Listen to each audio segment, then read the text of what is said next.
नमस्कार, मैं आयुष और आप देख रहे हैं चकाचक एक्सप्रेस। कहते हैं कि इंसान को स्मार्ट बनना चाहिए, ओवर स्मार्ट नहीं। लेकिन इस देश में पीआर एजेंसी और ये जो पॉलिटिकल ब्रांडिंग का जो काम है, इस उफान पर उफान मार रहा था कि देश के कुछ लोग सो कॉल्ड खुद को मसीहा समझते हैं भारतीय राजनीति के और खुद को चाणक्य का पद देकर सुशोभित कर लिया है। हम बात कर रहे हैं पीके की। आइए जानते हैं ये पीके कौन है। मूवी वाला पीके नहीं, हमारे भारतीय राजनीति का पीके कौन है। पीके वो फिल्म वाला पीके नहीं जिसके बड़े कान होते हैं और जो फिरकी लेने वालों की छुट्टी करता है। हम बात कर रहे हैं चुनावी रणनीतिकार पीके यानी कि प्रशांत किशोर की, जो आजकल बंगाल के तथाकथित विकास की महिमा मंडन करने में व्यस्त हैं और ऐसे सोशल मीडिया पोस्ट की छपैया में लगे हैं मानो बंगाल किसी यूरोपियन देश की तरह विकसित हो गया हो।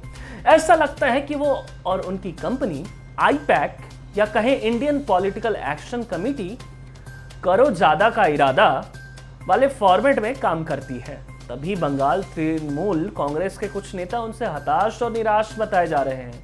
अच्छा, ये बात हम नहीं कह रहे, बल्कि उसी तृणमूल कांग्रेस के कुछ नेताओं ने ये बात कहा है, जिन्हें जितवाने का कॉन्ट्रैक्ट प्रशांत किशोर की कंपनी को मिला है। मीडिया रिपोर्ट्स तो यही कहती हैं कि ममता दीदी के पार्टी लीडर यानी कि ममता दीदी के पार्टी के कुछ नेताओं ने प्रशांत किशोर से अपनी नाराजगी जाहिर की है। उन्होंने खुद नहीं पता कि उनके नाम पर सोशल मीडिया पर क्या पोस्ट किया जा रहा है, यानी कि तृणमूल कांग्रेस के विधायकों और सांसदों के सोशल मीडिया के पोस्ट आउटसोर्स किए गए हैं। प्रशांत किशोर की टीम के कुछ लोग करते हैं, लेकिन वो थोड़ा ज्यादा करने के चक्कर में ओवर स्मार्ट की कैटेगरी में चले जाते हैं, यानी कि नेताओं को पता ही नहीं कि उनके अकाउंट से क्या पोस्ट किया जा रहा है। कई तृणमूल नेताओं ने प्रशांत किशोर के आईपैक पर निजी तौर पर कड़ी नाराजगी व्यक्त की है, क्योंकि उनके मुताबिक आईपैक द्वारा सोशल मीडिया हैंडल करने से उनका व्यक्तिगत नेतृत्व अप्रासंगिक हो गया है। कुछ नेताओं को तो ट्विटर पर उनकी मौजूदगी और पोस्ट के कंटेंट्स का पता भी देर से चलता है, क्योंकि वो खुद कोई भी पोस्ट नहीं कर पाते हैं। अरे हद तो तब हो गई जब पश्चिम मेदिनीपुर जिले के एक विधायक ने कहा कि वो ये जानकर हैरान थे कि वो पिछले दिनों आयोजित एक कार्यक्रम में उपस्थित थे, जहां 400 भाजपा कार्यकर्ता तृणमूल कांग्रेस में शामिल हुए, क्योंकि उनके ट्विटर हैंडल पर तो तस्वीर साझा कर यही लिखा गया था। हालांकि हाल में हुआ ऐसा कोई कार्यक्रम उन्हें याद नहीं है, ये बात उन्होंने खुद स्वीकार की है, लेकिन वो उस कार्यक्रम में मौजूद थे, ऐसी बात उनके ट्विटर अकाउंट से पोस्ट की गई। कोलकाता के रविंद्र भारती यूनिवर्सिटी के पॉलिटिकल साइंस के प्रोफेसर विश्वनाथ चक्रवर्ती का कहना है कि तृणमूल कांग्रेस भी बीजेपी के ही रास्ते पर चलकर जनता की धारणा को बदलने या कहे कि मैनिपुलेटिंग पब्लिक परसेप्शन की दिशा में काम कर रही है।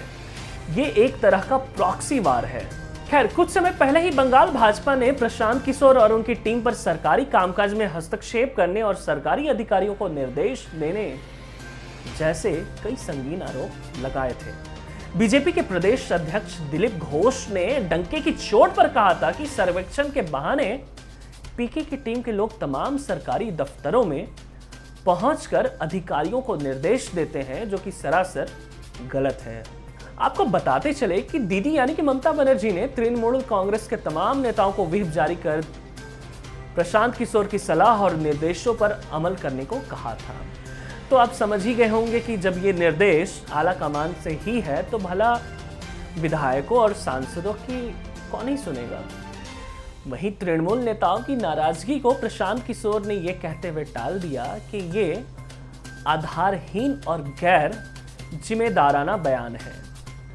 वो और क्या ही कहेंगे, ये थोड़ी कहेंगे कि हाँ मैं जहां जाता हूं सरकारी सिस्टम का हिस्सा बनने की कोशिश करता हूं, या फिर सरकारी दफ्तरों में मेरे टीम के लोग जाते हैं, या ये भी नहीं कहते होंगे कि उनके लोग ही बंगाल के सरकारी विभाग, मंत्री, सांसद और विधायकों का सोशल मीडिया अकाउंट हैंडल करते हैं या ऑपरेट करते हैं।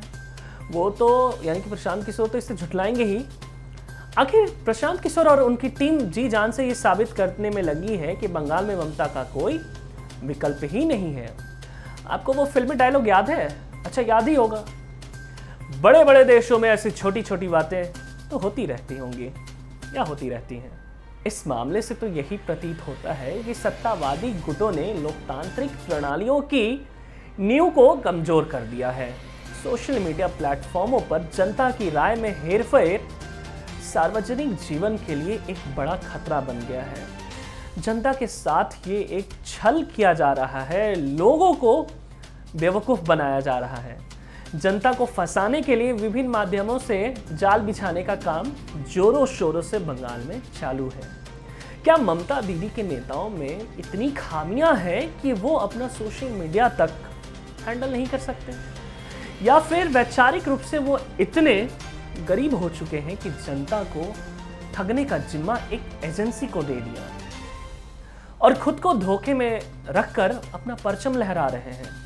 इन बातों का सार इतना है कि एक एजेंसी आती है और बंगाल को यूरोपियन कंट्री की तरह बताने में लगी हुई है, ममता दीदी का कोई विकल्प नहीं है, ऐसा बताने में लगी है। लेकिन उसी ममता दीदी के पार्टी के नेताओं ने, विधायकों ने, सांसदों ने ये शिकायत की है कि उस एजेंसी, उस तथाकथित ब्रांड जो डेवलप करते हैं, ब्रांडिंग करने वाली जो कंपनी है, वो उनके हित में काम नहीं कर रही है और उनके बगैर, उन्हें जानकारी दिए बगैर उनके सोशल मीडिया अकाउंट को हैंडल किया जा रहा है और तमाम तरह की पोस्ट किए जा रहे हैं। तृणमूल कांग्रेस के नेताओं की शिकायत बहुत वाजिब भी है, क्योंकि जो इस तरह की एजेंसियां खुद की मर्जी से नेताओं का प्रचार करती हैं और नेताओं को बढ़ चढ़कर समाज का हिस्सा दिखाती है और समाज में किस तरह वो सक्रिय है ये दिखाती है। लेकिन आपको और मुझे या पूरे समाज को इस बात को समझने की आवश्यकता है, या फिर आप समझते भी होंगे कि नेताओं की ब्रांडिंग सिर्फ ब्रांडिंग तक सीमित होती है, बाकी जमीन की सच्चाई बंगाल के लोग बेहतर जानते हैं और भारत की जमीन की सच्चाई भारतीय बेहतर समझते हैं। बाकी तमाम तरह की सत्य, सरल, सटीक खबरों को देखने के लिए जुड़े रहिए चकाचक एक्सप्रेस के साथ।